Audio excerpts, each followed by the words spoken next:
Todos, sábado 29 de outubro de 2022. Sábado importante, hein, pessoal? Véspera de eleição. Chegou a hora, hein? Finalmente, né? Tava na hora já de acabar com isso tudo logo, hein? Bom dia a todos aí, vamos esperar o pessoal entrar, que hoje tem muito conteúdo, tem muitas informações.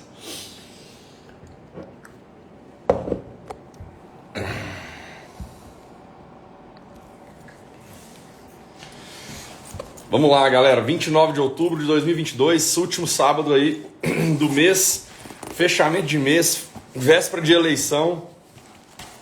Vamos falar de política. Olha o Guilhermão aí, o Choquito, ó. Tá de olho no meu Cascai. Tô de verde aqui, vai dar nós. Galera, é o seguinte, 29 de outubro, vamos falar um pouquinho de macroeconomia e política, vamos falar rapidamente de política, não é muito a minha praia, mas nós precisamos comentar os debates. Eu assisti o debate inteiro, tanto do Tarcísio com o Haddad, do governo de São Paulo, e também o presidencial ontem, né? Lastimável o nível do debate ontem, praticamente um fica que o outro tá mentindo, zero propostas e na verdade foi assim a campanha inteira, né? Mas enfim, pelo menos chegamos amanhã para colocar um fim nisso. Foi um momento muito difícil para nós que trabalhamos no mercado financeiro, um momento de muitas incertezas, muitos projetos, muitas ideias, muitas coisas legais que nós poderíamos ter feito não foram impossíveis porque o risco político é muito grande, dado a incerteza que o governo Lula causa para o mercado, né? Eventualmente a vitória do Lula e o fato dele não ter elaborado um plano de governo e falar de ministros e, enfim, tudo obscuro, né? Essa caixa de incertezas deixa o mercado financeiro muito desconfortável e basicamente foi isso que aconteceu.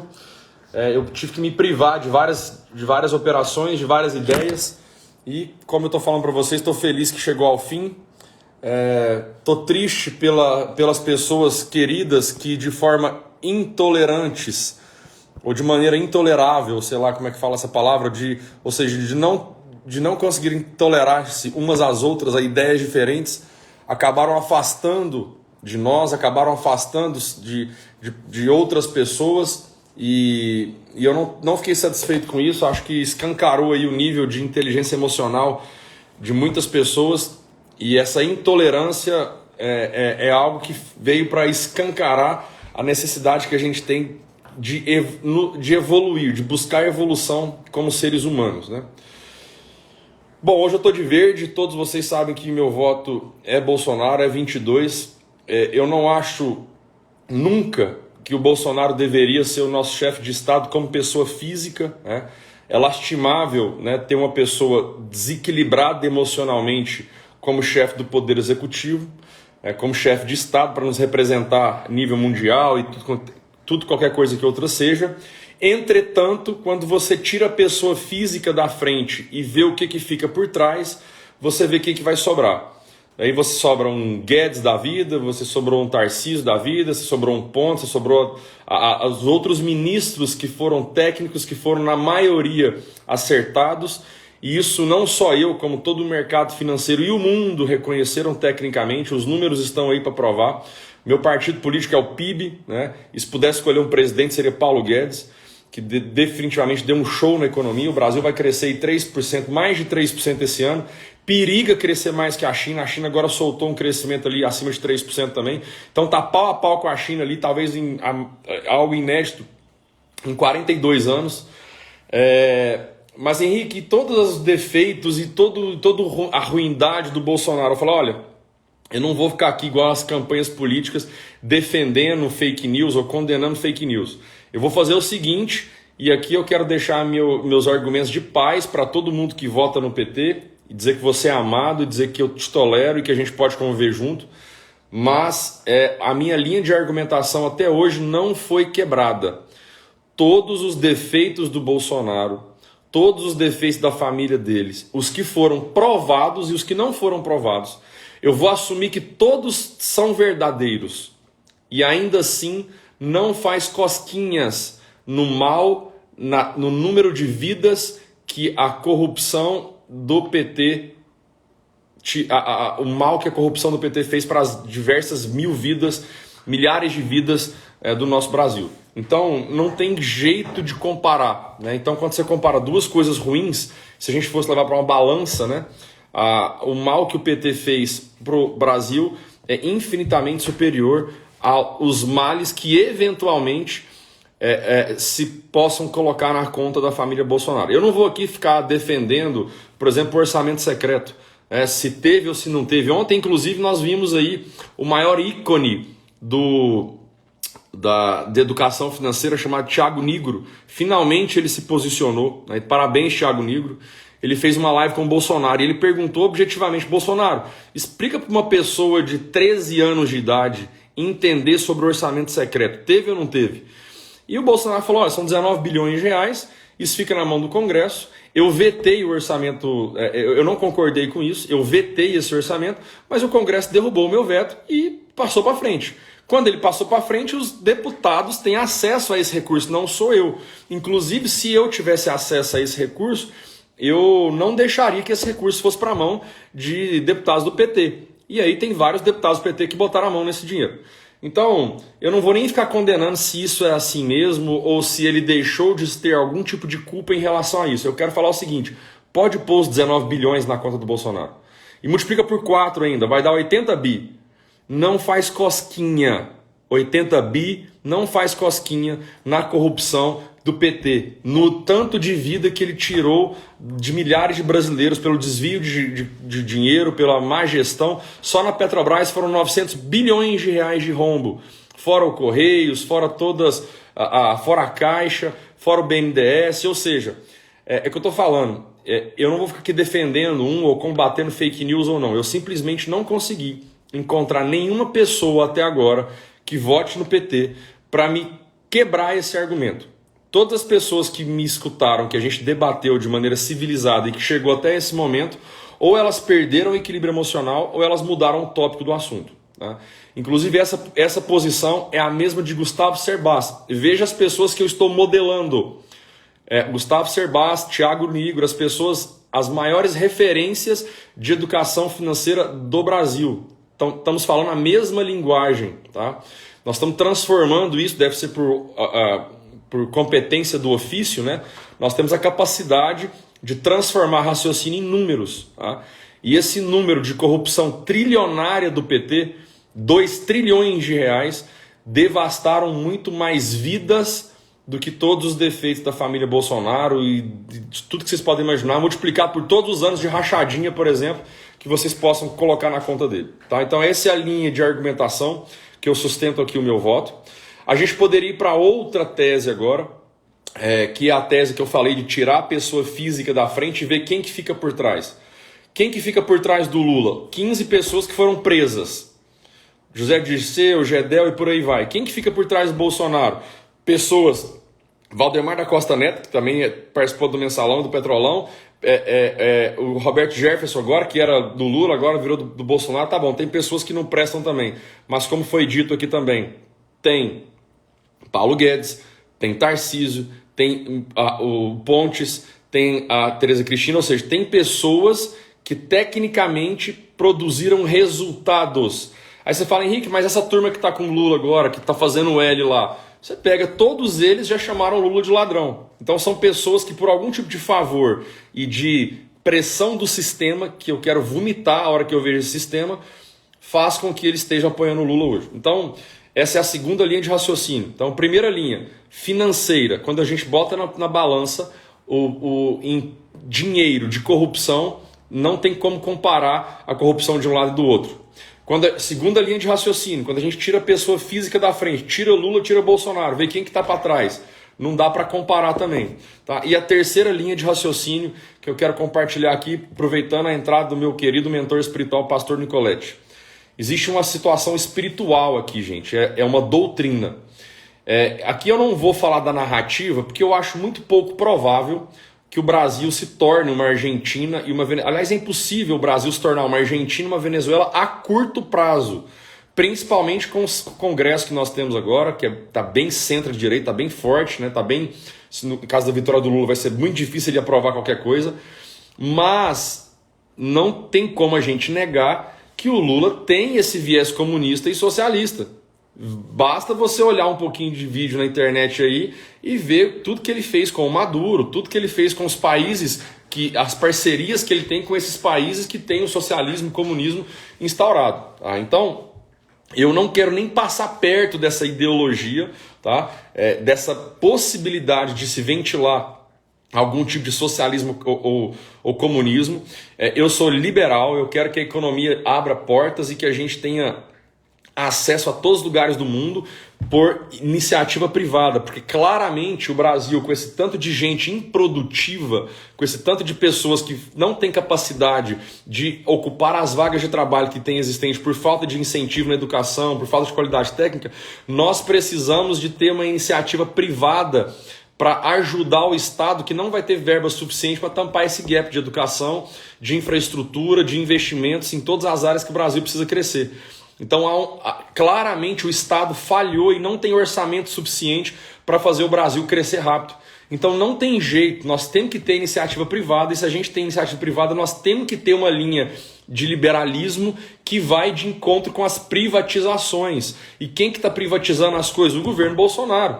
Goste você ou não, ele apresentou números, tá? O nosso amigo Paulo Rogério Lacerda entrando aí, um mega empresário aí de construção civil, o cara das mentes mais brilhantes que eu conheço. Nós estamos tudo querendo que o Brasil prospere. O caminho da prosperidade, goste você ou não, do Bolsonaro, está aí na sua frente. Eu trabalho com números e quero que você que discorde de mim venha me contar de números. Então, de repente você consegue até virar o meu voto, porque eu vou conversar com você de uma maneira tolerante, eu vou te escutar. Eu vou escutar todos os seus argumentos e vou simplesmente fazer perguntas, né? Então, de novo, 3 motivos que me fizeram, primeiro, posicionar e, segundo, ostentar o meu voto, sustentar o meu voto no governo atual. Então, primeiro, nível de corrupção do PT é talvez 1000 vezes maior do que toda a corrupção que eventual seja provado no governo Bolsonaro, que ainda não foi. Segundo motivo, tira o Bolsonaro e tira o Lula da frente. Quem que fica para trás? Um monte de pessoas inteligentes no governo Bolsonaro e um monte de gente que foi presa no governo Lula. Terceiro, vamos falar de ideologia. Eu prefiro acompanhar um caminho que está dando certo, que é o liberalismo, é a economia aberta, do que correr o risco de conversar com uma turma que fala de socialismo e comunismo. De novo, eu não estou caindo na narrativa, eu acho que o Brasil, na eventual vitória de Lula, vai se transformar numa Argentina ou Venezuela rápido, mas de fato, o que eles falam no nosso sistema educacional, por exemplo, vocês estão vendo o que está acontecendo nas faculdades, são jovens sem qualquer poder de discernimento das coisas, entrando na sala de aula para defender o PT, o comunismo, o socialismo, que são, na verdade, ali um bando de filhinho de papai, que tem mesada, que estudaram em escola particular a vida inteira, e agora estão ali sustentando um socialismo, um comunismo, sendo que eles são sustentados por um capitalismo, na verdade, né? Então são pessoas que não sabem, não têm o poder de entender o mal que um comunismo e um socialismo fazem para a sociedade. Então, qual que é a minha crítica? É a crítica para o nosso modelo educacional. Paulo Freire, o nosso modelo franciscano, isso falhou. O marxismo cultural destrói sociedades. E eu não vejo nenhuma possibilidade disso cessar ou disso mudar se o PT voltar para o governo. Aliás, vai piorar. Então, esse talvez seria, dentro do terceiro motivo, né, essa linha que transcende um pouco a espiritualidade, ela cai no educacional, que também é minha praia. Então, na linha econômica e na linha educacional, não tem jeito, né, de você que entende um pouquinho de história votar no PT. Respeito se você vota no PT, respeito se você perdeu parentes no Covid e viu toda a má gestão e a má interferência do nosso chefe de Estado. Eu perdi a minha avó no Covid, a pessoa junto com a minha mãe que eu mais amava na família, e foi muito difícil para mim, mas eu tive que liberar perdão rápido pro Bolsonaro.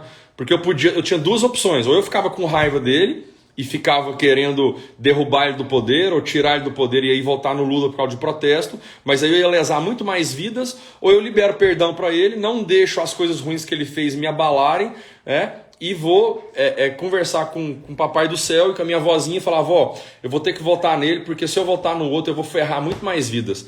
Então a senhora me desculpe, ele realmente ele errou, pediu até perdão para isso no final da campanha, tinha que ter pedido antes, mas o fato é que a gente precisa liberar perdão. Eu vejo um monte de pessoas votando no Bolsonaro como protesto a algum tipo de situação, principalmente do Covid, o que é compreensível, e eu estou falando com autoridade porque eu perdi parente no Covid, mas a gente precisa liberar perdão para ele. Porque se você votar nele por causa disso, por causa do seu parente que se foi, você tem que pensar nas múltiplas vidas que essa turma do PT já destruiu de maneira indireta, porque a corrupção, gente, quando o dinheiro sai da saúde, sai da educação, sai dos investimentos, sai de todos os lugares da sociedade, ela aumenta todos os números de ruim que tem na sociedade. Homicídio, por exemplo, aumenta, que inclusive no governo Lula foi muito maior do que no governo Bolsonaro. Pessoas morrendo de fome, pessoas morrendo por falta de saúde, né? O tanto de leito de hospitais que foram sumiram, né, no governo PT por causa de corrupção. Então, com certeza, você que está pensando na sociedade como um todo, quando você faz essa reflexão, não há como, não há razão para você sustentar em números e racionalidade, continuar sustentando o voto no PT. Então, eu expus aqui as minhas convicções, respeito quem me escutou e continua pensando contra. Eu sou uma pessoa tolerável, tolerante, eu vou continuar te escutando, você vai continuar sendo meu amigo, minha aluna, pessoa que está tudo certo, mas eu não podia deixar de me posicionar, visto que para mim está muito claro que nós temos algo muito importante acontecendo agora, não só economicamente, não só educacional, mas também espiritual. Então amanhã meu voto é 22, eu falo ao vivo de Goiânia, eu estava em São Paulo, peguei um voo, comprei uma passagem ontem 2 horas da manhã, cheguei aqui, saí de São Paulo 6 horas da manhã e cá em Goiânia estou, porque amanhã eu vou exercer meu direito de cidadania e a única força que nós temos é o voto, tá? Então, se você tiver uma ideia ano que vem, se você estiver descontente com o governo, ninguém vai te escutar, ninguém vai te dar, você não vai ter voz na Câmara, você não vai conseguir montar um plebiscito ou fazer um projeto-lei, é muito burocrático. O que você precisa fazer é usar a única força, a única ferramenta que nós temos para sustentar uma democracia, que é o voto. Então aqui agora vai um pedido para você que está pensando em anular, está pensando em não ir votar, que está pensando em falar, os dois são ruins, então eu quero anular meu voto. Deixa eu te contar, quando você não escolhe, pessoas escolhem por você. Tá? Eu costumo trazer isso para a educação financeira. Quando você não tem um plano, qualquer plano de investimento ruim vai servir para você. E às vezes esse plano não está coerente com os seus sonhos. Trazendo para o xadrez também, quando você está jogando uma partida de xadrez e você não tem um plano, qualquer plano ruim do seu adversário vai ganhar a partida sua, porque você está inerte. Então não fiquem inertes. Tá? Nunca esteve tão fácil de comparar números. Sai um pouquinho da caixa, tira o ódio da frente, esquece, faz conta que você chegou no mundo hoje e que você não conhece o passado de ninguém. Olha só os números. Só trabalha com resultado. Quem que deu certo, quem que não deu certo. E faz algumas perguntinhas dos países que tem comunismo e socialismo. Olha o que está acontecendo lá. Eu não sei se você está acompanhando, mas saiu um documentário ontem lá da Venezuela. Né? As pessoas estão... São 6.600 pessoas por dia que cruzam a fronteira, andam 300 quilômetros a pé para chegar lá em Boa Vista. É uma judiação que está acontecendo lá. As pessoas estão comendo cachorro na rua. Tá? E você vê claramente, né, que o Lula apoiou a candidatura do Maduro, né, quando ele assumiu lá, quando o Chaves, né, passou o bastão para ele. E a Venezuela, que era para ser um dos países mais ricos do mundo, porque tem a capacidade de petróleo, é um país mais rico do mundo em petróleo, hoje é um dos países mais pobres do mundo, 90% do país está na linha da pobreza. Né? Então, vamos junto aí, ó, o Leonardo Fortunato lá de Joinville, estava conosco agora na imersão, Conferência Reina e Riqueza, estamos junto com o nosso partido político, é o PIB, nós queremos um Brasil crescente para as pessoas prosperarem, e quem faz isso é empresa, quem gera emprego não é governo, é empresa. Então você que está aí cogitando ainda votar no PT, você precisa entender que quem vai colocar trabalho, quem vai colocar renda, quem vai colocar o seu sustento não é o governo. Eu peguei 3 pessoas para conversarem e elas falaram: eu vou votar no Lula porque eu sou pobre e ele vai me ajudar a comprar um carro. Olha o nível de cognição, olha o nível de superficialidade, de esperança falsa que as pessoas estão embasando para justificar o voto. A vida da pessoa está tão miserável hoje que ela atribui isso ao governo e ao Bolsonaro e que agora o Lula é o salvador da pátria. Gente, quem salva é Jesus Cristo. Você tem que sair da posição de vítima e fazer as coisas certas para você mudar de nível e prosperar. Inclusive, é sobre isso que nós vamos falar agora na nossa mentoria, que está começando agora às 10 horas. É a última aula do mês de outubro da nossa mentoria, que foi todo o mês de outubro, e eu deixei exatamente esse tema para a gente discutir hoje, que é a mentoria, né? Que é a parte que é o empreendedorismo, que é a parte que você vai efetivamente resolver o problema das pessoas e vai prosperar com isso, gerar riqueza. Você vai aprender literalmente como tirar uma ideia da sua cabeça, organizar ela colocando no papel, a ponto de gerar valor para as pessoas, criar um movimento e até ganhar dinheiro com isso. Então a prosperidade é quando você tem ausência de necessidade em várias áreas da vida. Então, para ter a prosperidade financeira, que nós vamos conversar agora na mentoria, nós vamos precisar aprender a fazer networking, que é basicamente a capacidade que você tem de se relacionar com as pessoas sem ser uma pessoa interesseira, ser uma pessoa interessante, né? Então a gente precisa gerar valor para as pessoas primeiro, para depois se conectar com elas. Senão a pessoa vai identificar que você está se aproximando dela só para ter algum tipo de benefício financeiro, e aí você vai ser uma pessoa chata, vai ser uma pessoa interesseira literalmente, e isso não vai acontecer, isso não vai dar certo, a sua estratégia vai ser falha, né? Então é sobre isso que nós vamos conversar, trazendo um pouco de notícia macroeconômica, né? Acabei me empolgando aqui. Eu decidi ficar praticamente todo de fora do mercado. Queria muito ter comprado o Banco do Brasil. Para mim é uma das ações mais baratas da Bolsa, se não for a mais barata. Para vocês terem ideia, o Banco do Brasil vale o mesmo tanto do Banco Itaú. Aliás, vale metade do Banco Itaú e lucra o mesmo tanto. Como é que pode uma empresa do mesmo setor, gigante de bancárias como as duas são, como é que pode uma valer a metade do que vale a outra, sendo que elas lucram o mesmo tanto, né? A resposta é simples. O Banco do Brasil é uma estatal, né? E tem um risco aí eminente do Lula ganhar, e obviamente todos os projetos de privatizações e toda a má gestão que é esperada do governo petista, comunista e socialista fazer com que a ação não ande. Por isso eu decidi realmente ficar de fora, porque eu respondi a seguinte pergunta, olha só que legal.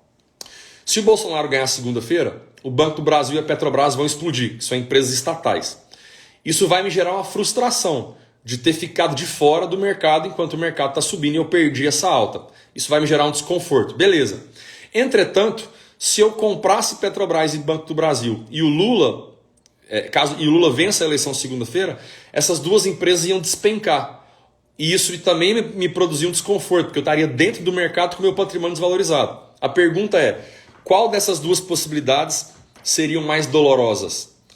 Para você que respondeu que ficar de fora do mercado numa alta seria mais dolorosa, então você tem um perfil mais arrojado para o mercado. Pode comprar a ação e vai para o pau.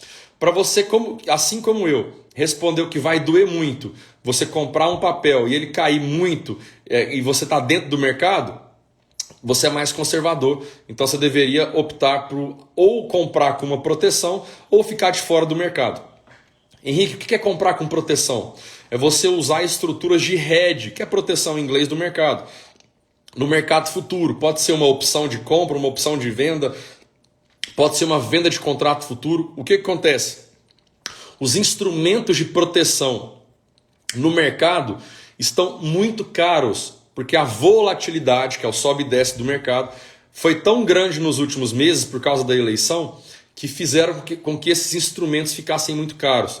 Então, o melhor jeito que eu encontrei de proteger a minha carteira foi colocar o meu dinheiro em renda fixa e ficar de fora de renda variável. Tá? E aí, segunda-feira, eventualmente, eu vejo o que eu faço. De repente o Bolsonaro ganha, se Deus quiser, e o mercado não sobe muito. Ou de repente o Lula ganha e o mercado cai muito e exagera, e aí eu vou e entro no mercado. Henrique, tem alguma possibilidade do Lula entrar e não ser ruim para a economia? Tem. Ele pode colocar um ministro bom lá, ou um ministro de economia ou da fazenda, que teoricamente o mercado financeiro entenda que que tem uma possibilidade de dar certo, e eu acho que vai dar certo independente de quem ele colocar, porque o cenário que ele vai pegar tá tão bom, o terreno que ele vai assumir tá tão bom, e o Congresso tá tão direita, centro-direita, que ele não vai conseguir passar nenhuma proposta maluca a ponto de fazer o Brasil desviar rápido de rumo. Mas aos pouquinhos ele vai conseguir aparelhar o Estado, ele vai conseguir comprar gente do Centrão e aos pouquinhos ele vai tirar o Brasil do caminho da prosperidade que está agora. Mas a curto prazo que eu falo é 6 meses, 1 ano, ele não vai conseguir fazer os números do Brasil ficarem ruins. O que vai acontecer na primeira semana, né, talvez primeiro mês, aí o mercado vai cair muito, na minha opinião, se o Lula ganhar. Não tem muito espaço para cair, a Bolsa Brasileira está muito barata, mas especialmente essas estatais aí podem sofrer um pouco mais. Mas vamos ver como é que vai ser segunda-feira. O mercado costuma precificar antes, né? Então de repente ele pode até abrir caindo e amanhã e terminar o dia até positivo no eventual vitória de Lula, porque de repente ele já caiu tanto nessa pressão que já precificou uma vitória do Lula. Afinal de contas ele esteve à frente durante toda a eleição, né, nas pesquisas. Se o Bolsonaro ganhar, você pode esperar um rally, né, um rally muito forte da Bolsa, pode esperar aí um rally em função do Bolsonaro, em função da Copa do Mundo, em função da Black Friday, em função de Natal. Se der Bolsonaro e lá fora, Europa e Estados Unidos, não piorarem muito, porque lá fora já está bem ruim, Europa está bem ruim, Estados Unidos está começando a ficar ruim. Mas se lá fora não piorar, a ponto de ficar algo drástico, a ponto do Putin, por exemplo, brincar de guerrinha nuclear, você pode esperar que a Bolsa Brasileira vai andar muito forte. Tá? Mas nem tudo na nossa vida de finanças se resume à Bolsa, né? Nós temos aí renda fixa, nós temos aí crédito privado, nós temos várias estruturas de investimentos que vão ser beneficiadas caso o Bolsonaro vença. Bom, espero que eu tenha sido útil aqui. Amanhã, boa sorte para a sua consciência, que você consiga dormir em paz. E para você que não se decidiu ainda e está em dúvida, pode me chamar aqui no direct. Se você vota no Lula e acha que eu tenho que virar o voto, pode me chamar aqui no direct. Eu vou atender todo o dia, vou conversar com todo mundo que quiser conversar, quiser dialogar. Da minha parte não vai haver nenhum tipo de ofensa, vai haver só perguntas. Eu já estou até dando a minha linha de argumentação. Se você conseguir refutar alguma dessas 3 que eu disse aqui, é bem provável que você consiga virar o meu voto. Como eu acho pouco provável que você consiga virar alguma dessas 3 linhas de argumento, esteja pronto para ouvir, para responder perguntas, sem perder o equilíbrio emocional, e a gente vai continuar sendo pessoas toleráveis, sendo pessoas sábias que conseguem conviver com pensamentos diferentes uns dos outros, e que a gente consiga, independente do que der na eleição, conseguir continuar representando o amor de Jesus Cristo na Terra, conseguindo amar o próximo e conseguindo não fazer parte simplesmente das pessoas que reclamam e apontam problemas, mas das pessoas que vão atrás de solução. Né? Fiquem todos com Deus, sabadola aí, sabadou, vão curtir sua família, vão fazer um esporte, vamos fazer algo produtivo para a sua mente, para o seu estado de espírito nesse sábado. Para quem da nossa mentoria, eu estou saindo agora, vou entrar aqui no Google Meet, vou criar o link e já mando lá no nosso grupo. Fiquem todos com Deus, hoje o papo é empreendedorismo, gerar valor, networking. Um beijo a todos. Valeu!